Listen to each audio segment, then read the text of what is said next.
What's up, Commanders? Dimebot here. Welcome back to Elite Dangerous. Today we're going to be taking a look at one of the new pre-built ships. This is the Bounty Hunter Jumpstart Vulture. So let's have a look here now. This one is available for 25,000 ARCs in the Real Money store. This spaceport just so happens to sell it in-game. It's right there. You can get it for 4.9 mil. Let's have a look at what the base version comes with. Two 1F pulse lasers, lightweight alloys, Class E across the board on the internals. No utility mounts, a 5E shield generator, a cargo rack, and the various assist computers. It also has a real bad jump range. We're looking at 7.79 light years laden and 8.12 unladen. It is a fighter, so not expecting a great jump range, but it's pretty bad.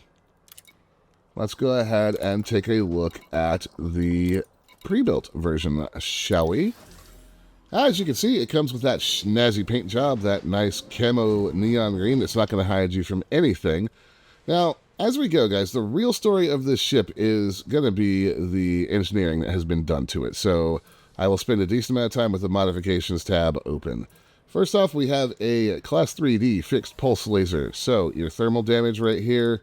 They have made this a long-range weapon. They've upped the mass by 10% and upped the power draw, but they've given it plus 20% max range and plus 620% before damage fall-off starts at 3,600 meters. This is kind of gross. Multi-cannon. So we have your standard kinetic damage here, but the modifications here, high-capacity magazine. So again, trading in mass and power draw for an up in damage per second and rate of fire. But the real story here is that ammo clip size and the max ammo. 3,191 plus 52% ammo. This thing has got bullets for days. So Vulture, only 2 weapons. Vulture famously a ship that is very, very easy to overpower the power plant and run out of operational modules during combat. God knows I've done it. This thing right here is riding the ragged edge. It is sitting at 16.37 megawatts of 16.54 when everything is deployed. We'll see how they're doing that in a minute. They also have put 2 shield boosters, a chaff launcher, and a kill warrant scanner in this. Very standard loadout here, nothing special. Military grade composite, adding another 35 tons of mass, but also giving us 250% hull boost. Power plant here. We have more modifications. So this is a Class 4 power plant. They've gone for armored. Again, adding mass. That is a theme. Frontier added a lot of mass to this ship. However, they upped its integrity and its power capacity while dropping its heat efficiency. This power capacity right here is how they're able to run this loadout. I would imagine that they put everything together and then were like, okay, how can we engineer this power plant to make this damn ship run? Your thrusters, this is a dirty drive. I would not have done dirty drive. I'm not a big fan of dirty drive. But what they've done here is basically sacrifice some integrity and up the power draw for a better optimal multiplier. So it is what it is. Do note that plus 30% thermal load.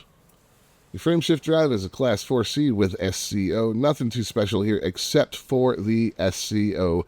This thing is able to use Super Cruise Overcharge, which is very, very useful. Life support, no real need to touch on. It's life support.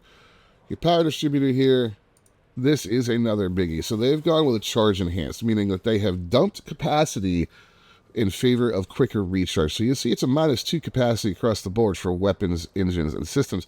However, it's plus 18% recharge capacity. So this thing is going to recharge its weapons, its engines, its systems much quicker in combat at the expense of just a little bit of total capacity for those.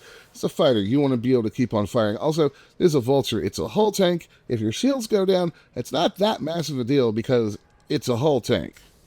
Let's go ahead and look at the sensors. There's a Class 4D and a standard 8 capacity fuel tank. All right, let's switch over to our optionals. This is another one. They've gone with a bi-weave. So you're looking at a fairly standard bi-weave shield here. No engineering to speak of. It has plus 40% kinetic resistance and plus 50% explosives, with the downside being minus 20% on thermal. You look down at the bottom here. I'll switch this over. Your shield strength's 444. Your integrity on your hull is 1610. And your total resistance is down there. It does have negatives, but that's kind of hard to get away from. unless you do very, very specific, really in-depth engineering. So now we have hull reinforcement, module reinforcement, module reinforcement, hull reinforcement, and an advanced planetary perch suite. Are you getting the theme of armor on this ship? Because that is 100% what they have done, is just stacked on the armoring on this ship. This is going to be a tough cookie. Vultures, as I said, they are hull tanks. So it is going to be a tough one to crack even once your shields go down. Very maneuverable. Let's go test her out in combat. I have flown a Vulture before, although not with this loadout. Engineering didn't exist when I owned a Vulture the first time. Let's see how she does. So here we are in a resource extraction zone, and we found ourselves a fertile lance. Now, I am always a big proponent of the lazy bounty hunting method, where you find a target that federal security is already on the tail of, and you just kind of get your hits in. But the Vulture, also capable of just straight lighting up one of these targets. Now, the FDL is a fairly maneuverable ship. We're going to be able to stay right on its tail. Keep in mind that you have one fixed and one gimbaled weapon on this ship. If you actually need to learn how to shoot, this isn't a bad way to do it. Just aim your fixed weapon where the gimbaled one is pointing, and most of the time you'll be able to make your hits. Now, as you're seeing here, the Vulture is not capable of putting out a massive amount of firepower down range like something like the Python Mark II that they put out, or a properly engineered Anaconda, Corvette, that kind of ship. What the Vulture is going to do is it's going to get behind your target, and it's just going to sit there, and it's going to shoot them. And if you end up in these jousts like this, well, don't worry. You can actually ram something a little bit bigger than you. Maybe lose your shields, but you're a hull tank, so as long as you keep an eye on your hull health, it really doesn't matter. You'll see as we land the shots here that that cannon, or that laser, does do a significant amount of damage, and when we bring the multi-cannon into play, it will start taking good chunks off of the FDL hull. But the biggest thing you're looking for with the Vulture, and this ship feels fantastic, is to go ahead and rely on its maneuverability. We have that with those thrusters that Frontier have engineered onto this ship. So you are going to be able to turn and stay behind most other ships without too much problem.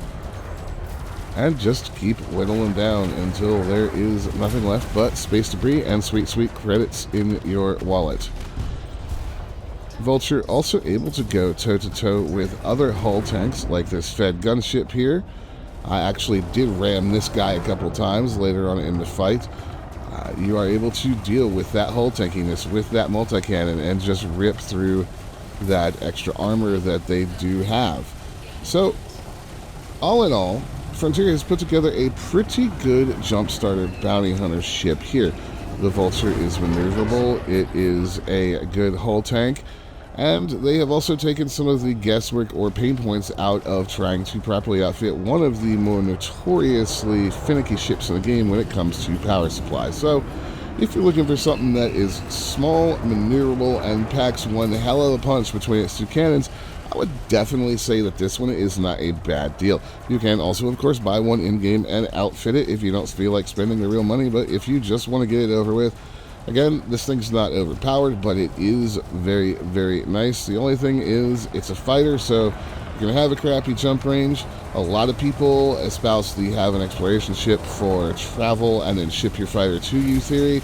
I don't mind that, but I also believe it's not a bad idea to have a fighter that can actually travel, because not everybody has the luxury of having a ship to just travel around in, especially if they're starting out. So you got to keep in mind both worlds there. 14 light years, it's going to take you a while to get anywhere, but you can do it. Anyways, guys, that's my thoughts on the Bounty Hunt Jumpstart Vulture. If you enjoyed the video, found it useful or helpful, hey, like and subscribe. If you have another ship or something you'd like me to check out, let me know in the comments below. And if you're here to the end, watch time is key on YouTube, so thank you for feeding the algorithm. My name is Dimebot, and I'll see you guys next time.